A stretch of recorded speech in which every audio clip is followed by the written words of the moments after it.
it's but also helps. Like it's a balance between like those playful projects, the weird things that I learn from these playful projects, no matter how strange they sound, inform my serious productions, and they make my serious productions better. Because if I have like Maximum Costanza is all synthesis. Like the concept is that I've only used basically the native Ableton synthesizers to make sounds from scratch and everything, which is simple. Lots of people have done it, but that's just me learning how to do it. So this record is going to be the sound of me learning how to do that process. Now, the rule for that record is that I'm only allowed to make these sounds from scratch, and I'm only allowed to use the synths that come with Ableton. That's a restriction that I put on myself.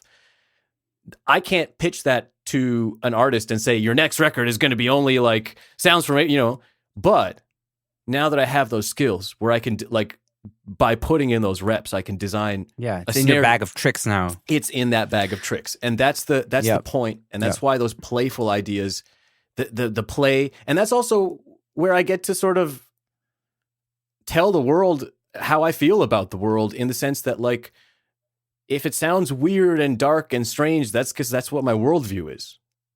Like I do have a it's an artistic it's an artistic expression and a practice for when a serious project comes in. It is a practice in that sense for sure. I mean, Yeah, I haven't released this episode yet, but I will be releasing it this coming Sunday with Damian Taylor, who I don't know if you know him. He worked with The Killers, Bjork, Arcade Fire, many other people, and the dude's legit, and he's kind of a philosopher. Yeah. And all my favorite producers are philosophers. Rick Rubin is also a very zen guy. I'm excited for you to hear this episode. I think you're gonna dig it. Oh yeah. And he lived in Canada for a while. And he was just saying like, best way to have a creative day is just wake up and spend 55 minutes just making something in a DAW. It has nothing to do with anything else. Like, you just get up, you do this practice, and like, whoa, and then just sparks are lit. You could have taken the words from my mouth. It's exactly how I feel about the thing. Like, yeah, and it took me so long to realize that. Just to show up every day. I say it like it's a broken record. Like, I almost am worried that I say it too much, whether it's on my podcast or in person. But showing up every day, regardless. And it doesn't have to be every day, but don't go too many days without doing the thing. If you have that drive in you. And if you're not showing up every day, then ask yourself, is this what I really want to be doing? And why am I putting an expectation on myself that I want to be an artist or a music producer or a journalist or whatever weird creative thing it is that you're not showing up to, but you're claiming that you want to do?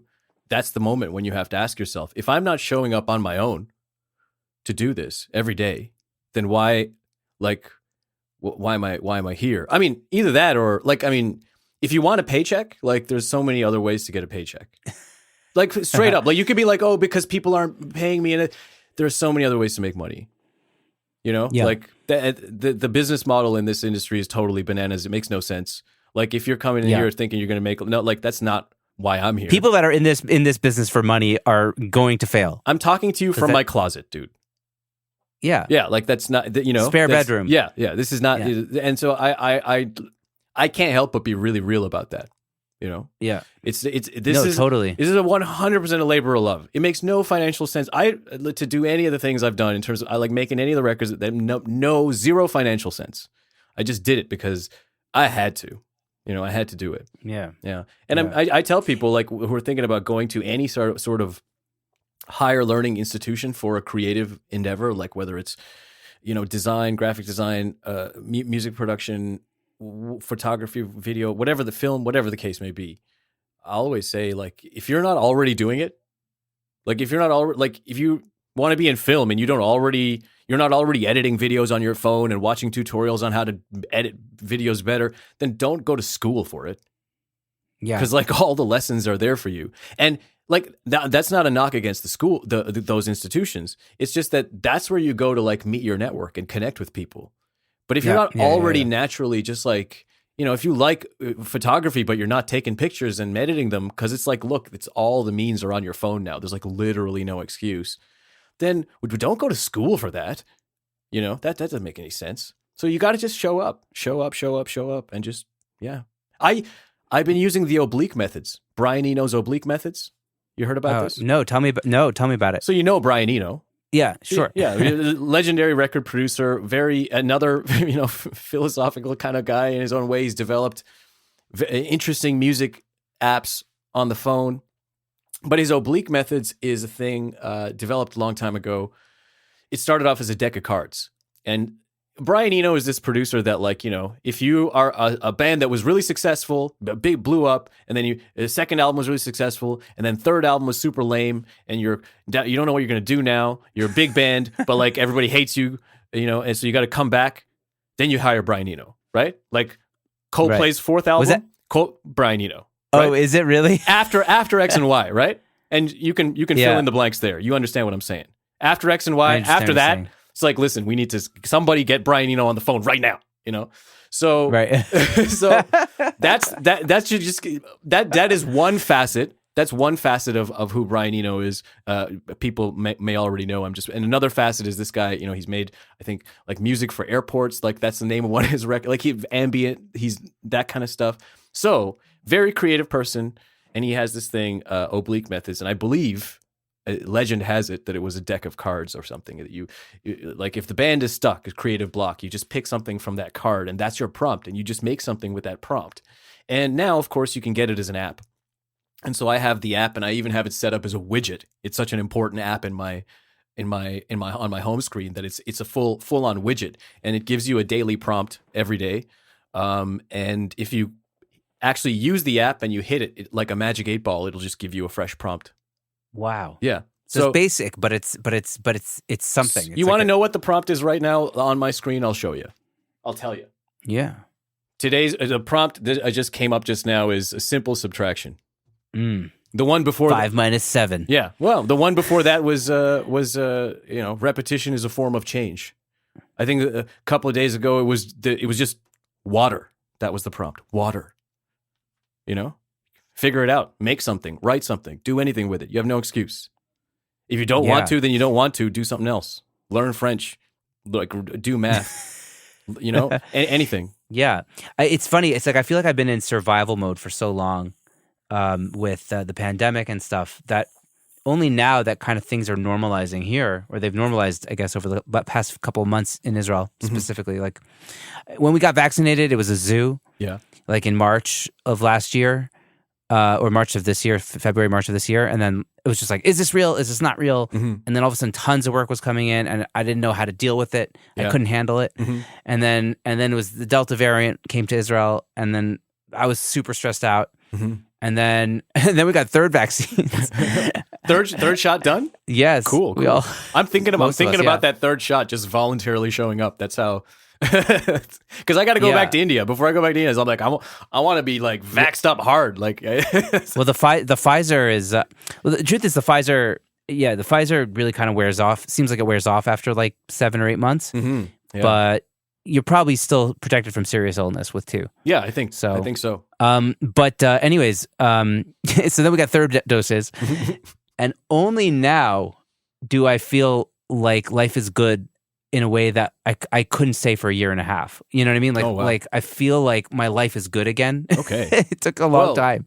Congrats on being back. Yeah, thanks, man. Yeah, and it's just like, okay, cool. My son has, his daycare is like consistent. He goes the same time, comes home the same time. Mm-hmm. I have time with my family in the evenings.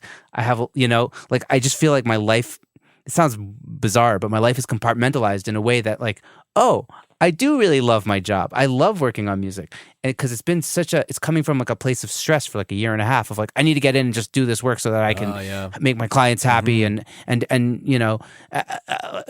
got to publish another episode. Like it was such a long time of like every time I was getting in this room, it was to try to crank it out while I could. And now that I have time to kind of just like be, oh, I really love my job. Like I love doing this.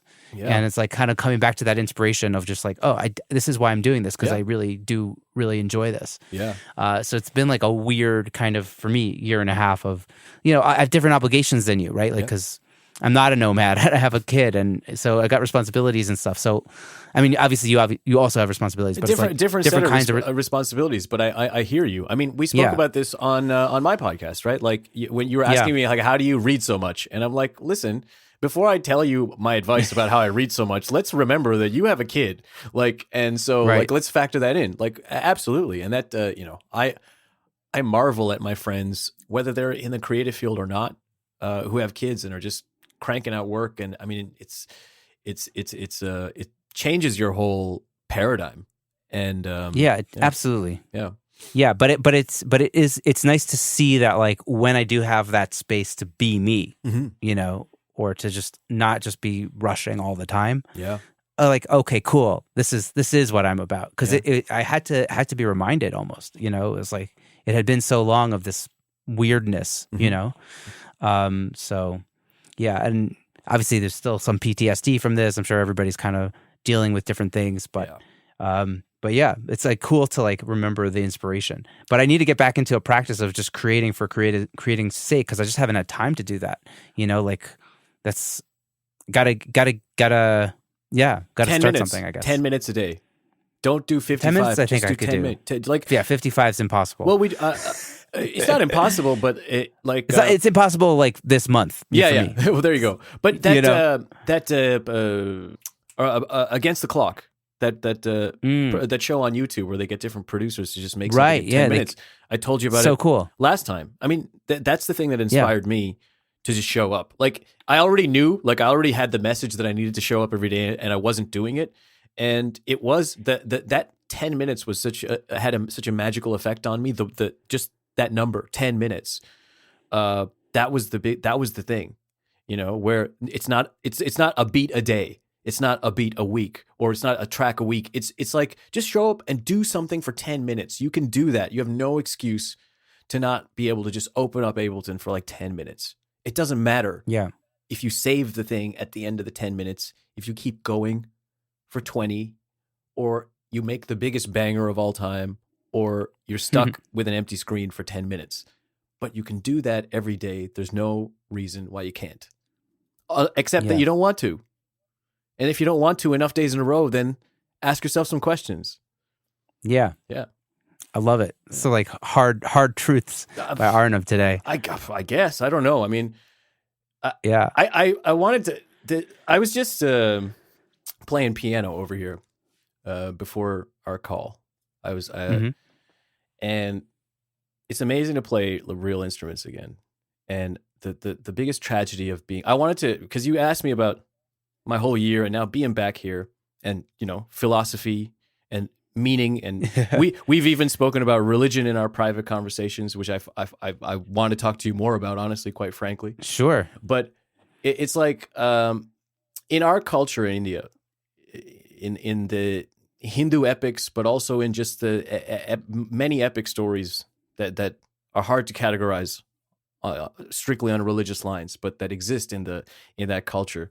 The concept of exile is like pretty recurring. Like in the two major epics, the Mahabharata and the Ramayana, however you want to pronounce it, you have the protagonist or protagonists that they're on exile for like a substantial period of time, and they, after that period of time, they either return to get killed horribly in a war, or rule prosperously or whatever. But the symbolism is that after the exile, like the exile is necessary, to the story.